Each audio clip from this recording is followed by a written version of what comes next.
ചിട്ടിയും RD അതായത് ആവർത്തന നിക്ഷേപം എല്ലാവർക്കും അറിയാവുന്ന നിക്ഷേപ മാർഗമാണ്. മാസത്തിൽ മിച്ചം പിടിക്കുന്ന ഒരു തുക നിക്ഷേപിക്കാനുള്ള മാർഗമായാണ് എല്ലാവരും ഇത്തരം നിക്ഷേപങ്ങളിൽ ചേരുന്നത്. എന്നാൽ ഇവയുടെ ഗുണങ്ങളും പ്രവർത്തന രീതിയും അറിഞ്ഞ് നിക്ഷേപിച്ചാൽ മാത്രമേ നേട്ടമുണ്ടാക്കുവാൻ സാധിക്കുകയുള്ളൂ. ജനകീയമായ പോസ്റ്റ് ഓഫീസ് ആർ.ഡിയുടെയും കെ.എസ്.എഫ്.ഇ. ചിട്ടിയുടെയും ഗുണങ്ങളും രീതികളും ഏതിലാണ് ചേരേണ്ടതെന്ന് നമുക്ക് നോക്കാം. ഈ ഒരു ചാനൽ ആദ്യമായി കാണുന്നതെങ്കിൽ സബ്സ്ക്രൈബ് ചെയ്യാനും അതുപോലെ തന്നെ ഇതിന്റെ ബെൽ ബട്ടൺ പ്രസ് ചെയ്യാനും മറക്കരുത്. ആർ.ഡിയും ചിട്ടിയും ഒരേ സമയം നിക്ഷേപത്തിന്റെയും വായ്പയുടെയും ഗുണങ്ങൾ ലഭിക്കുന്ന നിക്ഷേപ മാർഗമാണ് ചിട്ടികൾ. ഉദാഹരണത്തിന്, അധികം വൈകാതെ 1.5 ലക്ഷം രൂപ ആവശ്യമുള്ള ഒരു വ്യക്തി വായ്പ എടുക്കുന്നതിന് പകരം 2 ലക്ഷം രൂപയുടെ ചിട്ടിയിൽ ചേർന്നാൽ ആവശ്യ സമയത്ത് ചിട്ടി വിളിച്ചെടുത്ത് പണം നേടാം. ബാങ്ക് വായ്പകളെക്കാൾ മികച്ച നിക്ഷേപമാണിത്. അതേസമയം പോസ്റ്റ് ഓഫീസ് ആവർത്തന നിക്ഷേപങ്ങൾ നിക്ഷേപ മാർഗം മാത്രമാണ്. മാസത്തിൽ മിച്ചം വയ്ക്കാൻ സാധിക്കുന്ന തുക നിക്ഷേപിച്ച് 5 വർഷക്കാലത്തേക്ക് നിശ്ചിത ശതമാനം പലിശ നിരക്കിൽ മികച്ച തുക നേടുവാൻ സാധിക്കും എന്നതാണ് ഈ ഒരു പോസ്റ്റ് ഓഫീസ് ആർ.ഡിയുടെ പ്രത്യേകത. അടുത്തതായി ആദായം. ഓരോ നിക്ഷേപങ്ങളിലും ചേരുന്നത് അതിന്റെ ആദായം പ്രതീക്ഷിച്ചാണ്.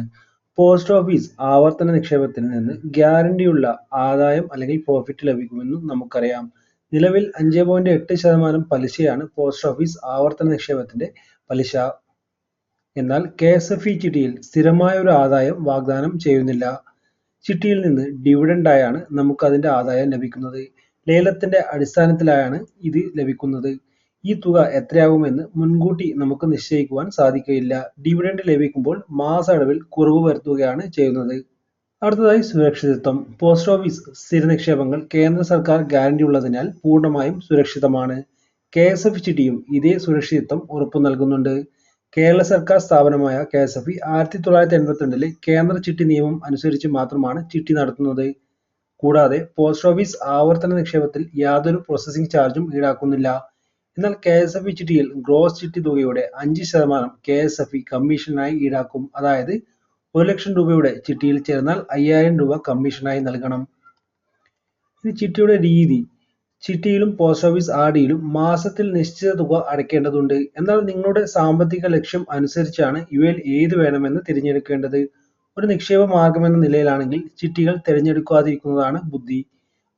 പെട്ടെന്നുള്ള പണത്തിന്റെ ആവശ്യത്തിന് ബാങ്ക് വായ്പകളേക്കാൾ ചുരുങ്ങിയ ചെലവിൽ ആശ്രയിക്കാവുന്ന ഇടമാണ് ചിട്ടി. ഇതിനാൽ ചിട്ടിയിൽ ചേർന്നാൽ അവസാനം വരെ കാത്തിരിക്കാതെ ആവശ്യങ്ങൾക്ക് ചിട്ടി വിളിച്ചെടുക്കണം. 60 മാസത്തേക്കുള്ള 10 ലക്ഷത്തിന്റെ ചിട്ടിയിൽ നിന്ന് 25% കിഴിച്ച് ആദ്യം വിളിച്ചെടുക്കുന്ന ആൾക്ക് ലഭിക്കുക 4.5 ലക്ഷമാണ്. ഡിവിഡൻഡ് നേടിയ ശേഷം ഇയാൾ 5 വർഷം കൊണ്ട് അധികം അടയ്ക്കേണ്ടി വരുന്നത് വെറും 60,000 രൂപ മാത്രമാണ്. മൊത്തത്തിൽ 5.1 ലക്ഷം രൂപ. ഇത് ബാങ്ക് പലിശയേക്കാൾ ലാഭകരമാണ്. ഇതോടൊപ്പം ചിട്ടി കാലാവധി എത്തിയ ശേഷം വാങ്ങുന്നയാൾക്കും ഇതേ തുകയാണ് അടയ്ക്കേണ്ടത്. ലഭിക്കുന്നത് 5.7 ലക്ഷം രൂപയാണ്. Post office RD. എന്നാൽ പോസ്റ്റ് ഓഫീസ് ആവർത്തന നിക്ഷേപം പൂർണ്ണമായും നിക്ഷേപ മാർഗമായാണ് നടക്കുന്നത്. മാസത്തിൽ മിച്ചം പിടിക്കുന്ന തുക സുരക്ഷിതമായി നിക്ഷേപിക്കാനുള്ള മാർഗമായി പോസ്റ്റ് ഓഫീസ് സ്ഥിര നിക്ഷേപം തിരഞ്ഞെടുക്കാം. മാസം 5000 രൂപ നിക്ഷേപിക്കുന്ന ഒരാൾക്ക് 5 വർഷത്തെ കാലാവധിക്ക് ശേഷം 3,48,480 രൂപ ലഭിക്കും. ഇതിൽ 48,480 രൂപ പലിശയാണ്. മാസം 10,000 രൂപ നിക്ഷേപിച്ചാൽ 60 മാസം കൊണ്ട് പലിശയായി 96,967 രൂപ ലഭിക്കുന്നതായിരിക്കും. ആകെ 6,96,967 രൂപയായിരിക്കും ഈ ഒരു മാസം 10,000 രൂപ വെച്ച് നിക്ഷേപിക്കുന്ന ഒരു വ്യക്തിക്ക് അതിന്റെ കാലാവധി ആയ 5 വർഷം കഴിയുമ്പോൾ ലഭിക്കുന്നത്.